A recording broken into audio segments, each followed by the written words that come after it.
మన ప్రభువును ప్రియరక్షకుడైన యేసు క్రీస్తు వారి అత్యున్నతమైన నామములో మీ అందరికీ మా శుభావందన తెలియజేసుకుంటున్నాం. మీ అందరూ బాగున్నారా? దేవుని కృపలో మీ అందరూ వర్ధిల్లుచున్నాను నేను నమ్ముచున్నాను. ఆయన వాక్యాన్ని ధ్యానిస్తూ మీ విశ్వాస జీవితంలో, క్రైస్తవ జీవితంలో, ప్రార్థన జీవితంలో మీరు ముందుకు కొనసాగిపోతున్నారని నేను విశ్వసిస్తున్నాను. జ్ఞాపకం చేసుకొని ప్రియులారా, ఈరోజు 3 ముఖ్యమైన విషయాల గురించి నేను తెలియజేయాలని ఆశపడుతున్నాను. దాంట్లో మొదటిది ఏందనగా, మనకు ఈ క్రీస్తు పరిచయ ఛానల్లో ఒక ప్రార్థన విజ్ఞాపనలు తో పాటు మనకు వచ్చే ప్రార్థనా విజ్ఞాపనలతో పాటు కొన్ని ప్రార్థనా విజ్ఞాపనలు వచ్చాయి. అవి ఏంటంటే దేశ సరిహద్దుల్లో జరుగుతున్న యుద్ధాల గురించి, మన కొరకు ప్రాణాలు సైతం లెక్క చేయకుండా వాళ్ళ ప్రాణాలను అర్పించిన జవాన్ల గురించి ప్రార్థన చేయండి అని ఆ వచ్చిన రిక్వెస్ట్ గురించి కానివ్వండి. రెండవదిగా మనం చూసుకున్నట్టయితే ఈరోజు మదర్స్ డే. తల్లులందరికీ నేను శుభాకాంక్షలు తెలుపుతున్నాను. దాని మీద ఈరోజు మనం వాక్యం ధ్యానించబోతున్నాం. అయితే మూడవదిగా మనం తెలుసుకున్నట్లయితే ఏంటంటే, దేశ జవాన్ల కొరకు నివాళులు అర్పిస్తూ ఈ మదర్స్ డేకి ప్రతి ఒక్క తల్లికి కూడా శుభాకాంక్షలు తెలుపుతూ ఈ ధ్యాన అంశంలోకి మనం అడుగు పెడదాం ప్రియులారా. మరి జ్ఞాపకం చేసుకున్నట్లయితే ఈరోజు మనం ఒక విషయం గురించి వివరణ ఇచ్చుకొని వాక్యంలో వెళ్ళేదానికి ప్రయత్నం చేద్దాం ప్రియులారా. గత కొన్ని రోజులుగా మా ఈ గందరగోళాల గురించి మనం వింటూనే ఉన్నాం. దేశ సరిహద్దులో జరుగుతున్న గొడవలు కానివ్వండి, ఆ బోర్డర్లో జరుగుతున్న యుద్ధాల గురించి కానివ్వండి, మనం వింటూనే ఉన్నాం ప్రియులారా. అయితే ఇవన్నీ కూడా దేవుని కృప వలన అన్నీ సద్దుమణిగి సరిదిద్దుకొని మునపటి పరిస్థితులను దేవుడు మనకు తప్పకుండా అనుగ్రహిస్తాడు. అలా అనుగ్రహించాలి అని అంటే మనందరం కలిసి ప్రార్థించి ఆ ఒక్క ఆశీర్వాదాన్ని ప్రభువు నుంచి మనం పొందుకోవాలని ఆశపడుతూ ఈ విషయాన్ని గురించి మీ అందరికి నేను తెలియజేస్తున్నాను. అయితే ఈ మదర్స్ డే రోజు మీకు తెలియజేయాల్సిన విషయాలు ఏంటంటే, పరిశుద్ధ గ్రంథంలో అనేక మంది తల్లులు ఉన్నారు. అనేక మంది గొప్ప తల్లుల గురించి పరిశుద్ధ గ్రంథం రాయబడి ఉంది. అయితే దాంట్లో గురించి ఒక గొప్ప తల్లి గురించి రోజు మనం ధ్యానించేదానికి ప్రయత్నం చేద్దాం ప్రియులారా. ఈ గురించి ధ్యానించేది ఎంతో ఉంది, కానీ ఆమె చిన్నప్పటి నుంచి యెహోవా యందు సంతోషించిన పరిస్థితులు కానివ్వండి, ఆ పండగలప్పుడు ఆమె సంతోషించిన పరిస్థితులు కానివ్వండి, ఆ పండగల్లో ఆమె ఆ గుడారాల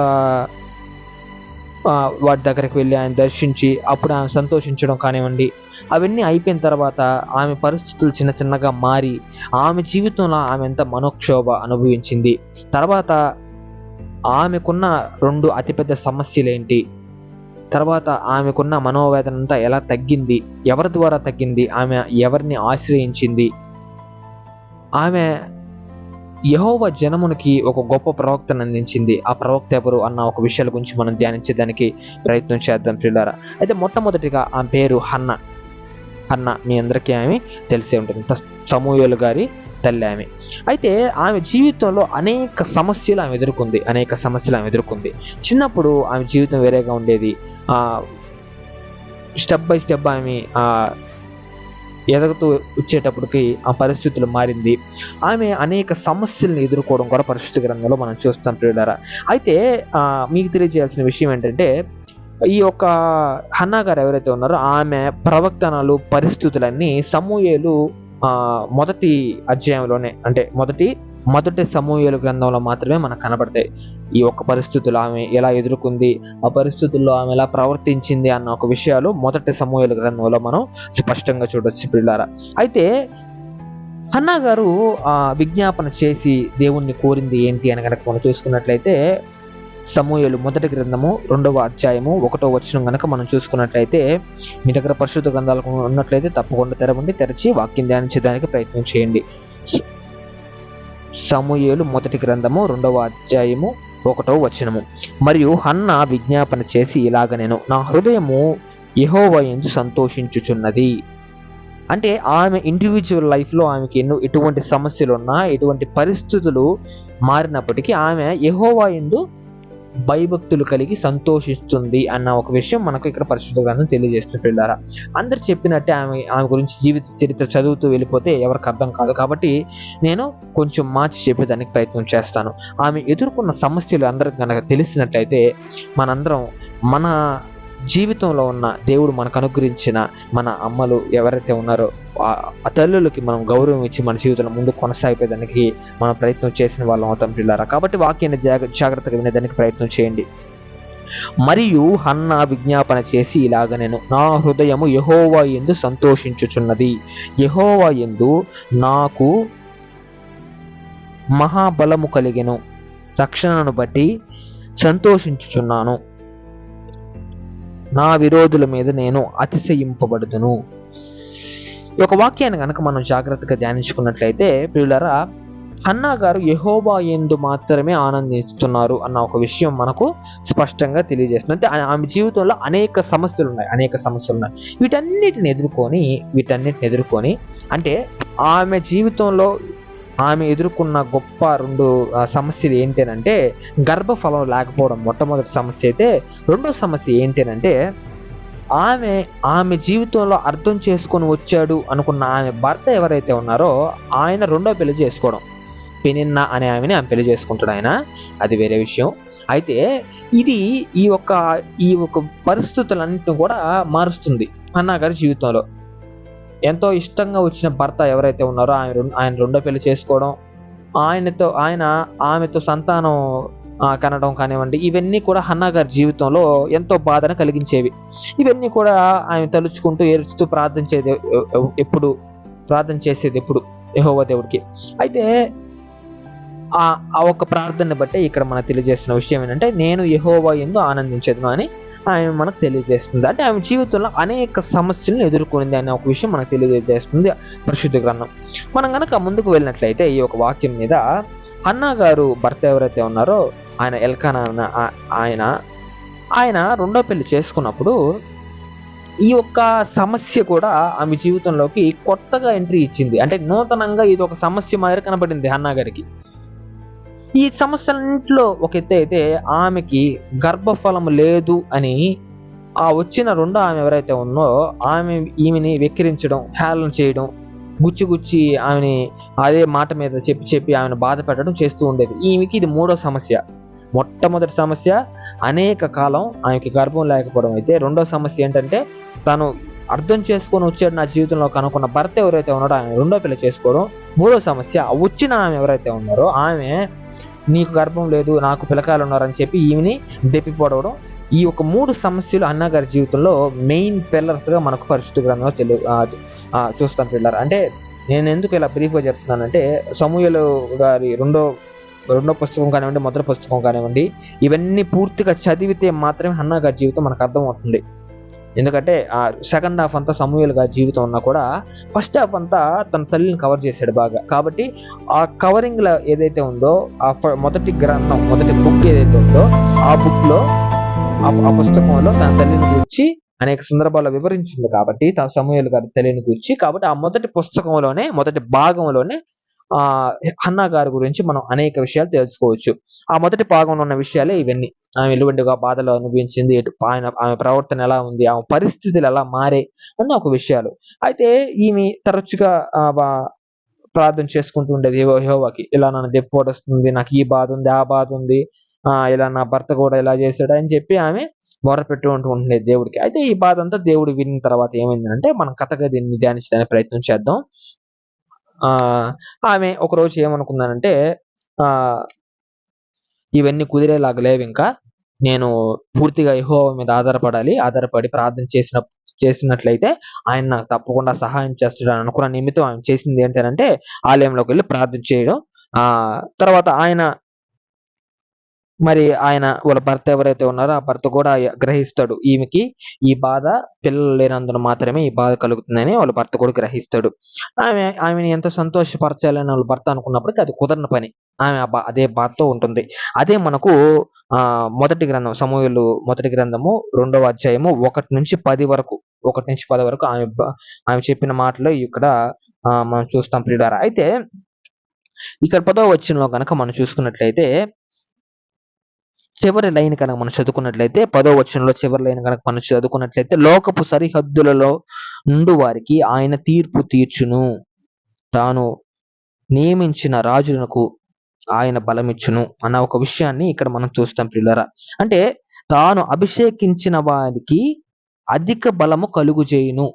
ఇక్కడ కరెక్ట్ గా చూడండి, తాను అభిషేకించిన వారికి అధిక బలం కలుగు చేస్తాడంట.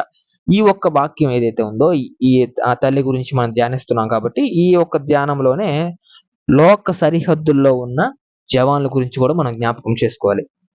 ఇక్కడ ఈ వాక్యంలోనే దేవుడు మనతో మాట్లాడిన మాట ఏంటి అని మనం చూసుకున్నట్లయితే, లోకపు సరిహద్దుల్లో నుండి వారికి పోరాడు వారికి ఆయన తీర్పు తీర్చును, తాను నియమించిన రాజునకు ఆయన బలమిచ్చును, తాను అభిషేకించిన వానికి అధిక బలము కలుగు చేయును. లోకపు సరిహద్దుల్లో మన కొరకు ప్రస్తుతానికి పోరాడుతున్నది ఎవరు? జవాన్లు. ఆ సైనికులు మన కొరకు పోరాడుతూ కొనుకు లేకుండా వాళ్ళ ప్రాణం లెక్క చేయకుండా మన కొరకు పోరాడుతున్న సైనికులను మనం ఒకసారి జ్ఞాపకం చేసుకోవాలి. మళ్ళీ అదే సమయంలో ఆయన తప్పకుండా వాళ్ళకి తీర్పు తీర్చును అన్న ఒక విషయం కూడా మన మనసులో ఉంచుకొని మనం వాళ్ళ గురించి ప్రార్థన చేయాలని మరొకసారి దేవుడు మనకు తెలియజేస్తున్నాడు. అయితే తిరిగి గనక కథలో గనక మనం వచ్చినట్లయితే ఈ ఒక్క పరిస్థితుల నిమిత్తం ఆయన ప్రార్థన చేసింది, ఆమెకి యెహోవా యందు బలం పొందుకుంది, సంతానం అనుగ్రహించబడింది, ఇవన్నీ పక్కన పెట్టినట్లయితే హన్నా గారి జీవితం నుంచి మనం ఏం నేర్చుకోవాలని మనం చూసినట్లయితే ఆమె యెహోవా యందు నమ్మకం ఉంచింది. అంటే దృఢంగా నిలబడగలిగింది. యెహోవా ప్రార్థన ఏంటంటే, ఈయనకి నేను ప్రార్థన చేస్తే తప్పకుండా ఈయన నాకు సహాయం చేస్తాడు, లోకంలో ఉండేటివి ఏవి కూడా నా బాధను అర్థం చేసుకోలేవు, చివరికి నా భర్త అయినప్పటికీ అయితే నన్ను అర్థం చేసుకునేది ఎవరు అంటే యెహోవా మాత్రమే అని ఆమె నమ్మి ప్రార్థన చేసిన నిమిత్తం ఆమెకి అనుగ్రహింపబడిన బహుమానం ఏంటంటే సమూయేలు గారు, ప్రవక్త, యెహోవా జనము కొరకు నియమించిన ప్రవక్త. ఆ ప్రవక్తను అంతటి గొప్ప ప్రవక్తని యెహోవా జనము కొరకు హన్నా గారు అందించడం కూడా మనం చూస్తాం ప్రియులారా. అయితే కాబట్టి మనం గనక సమూయేలు గ్రంథము, మొదటి సమూయేలు గ్రంథము 1వ అధ్యాయము 10వ వచనం గనక మనం చూసుకున్నట్లయితే హన్నా గారు ఎంతగా బాధించారు సంతానం కొరకు అన్న విషయం మనం చూడొచ్చు ప్రియులారా. అంటే 10వ వచనం ఏముంటుందంటే, బహు దుఃఖాక్రాంతురాలై వచ్చి యెహోవా సన్నిధిని ప్రార్థన చేయుచు బహుగా ఏడ్చెను. ఆమె బాధనంతా యెహోవాకు మాత్రం చెప్పుకుంది. ఈ లోకంలో ఎవరు తెచ్చారన్న సంగతి ఆమెకు తెలుసు. ఆమె భర్త కూడా చివరికి అదే వచనాలు కనుక మనం పైకి పోయినట్లయితే 1వ అధ్యాయము 19-21 వచనాలు కనుక మనం చదువుకున్నట్లయితే, తరువాత వారు ఉదయమందు వేగిరమే లేచి యెహోవాకు మొక్కి తిరిగి రామాలోని తమ ఇంటికి వచ్చిరి. అంతటా ఎల్కానా తన భార్యయగు హన్నాను కూడెను. యెహోవా ఆమెను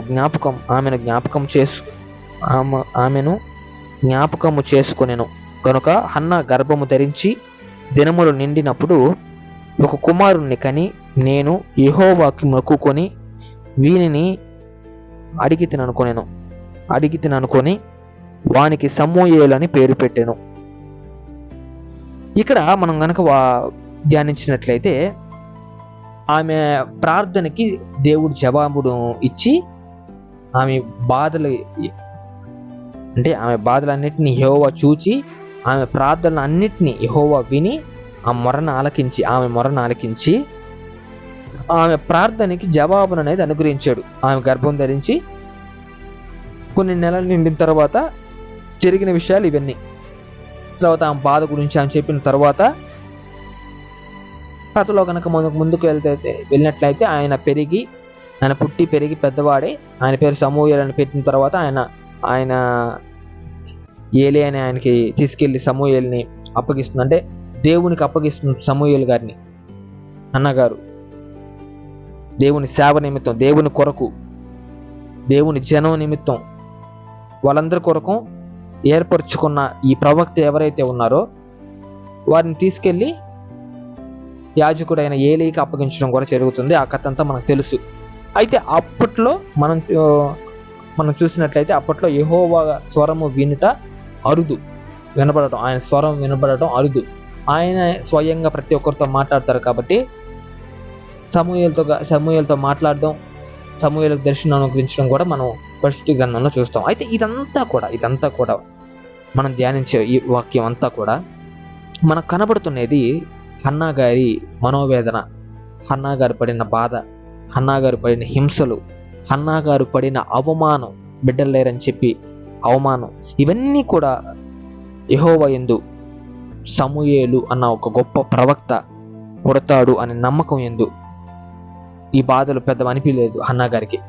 కాబట్టి వీటన్నింటిని తట్టుకొని తన బిడ్డ కొరకు వీటన్నింటిని భరించి యెహోవా యందు నమ్మకం ఉంచి తన బిడ్డని అంత గొప్పవాణ్ణి చేయగలిగిన హన్నా గారు. అంత ఇష్టంగా పుట్టిన బిడ్డ, లేక పుట్టిన బిడ్డని తీసుకెళ్ళి దేవుని సేవ నిమిత్తం అర్పించాలంటే నాకు తెలిసి ఇప్పట్లో అయితే అర్పించే వాళ్ళు ఎవరు లేరేమో. అంతటి గొప్ప తల్లి హన్నా గారు.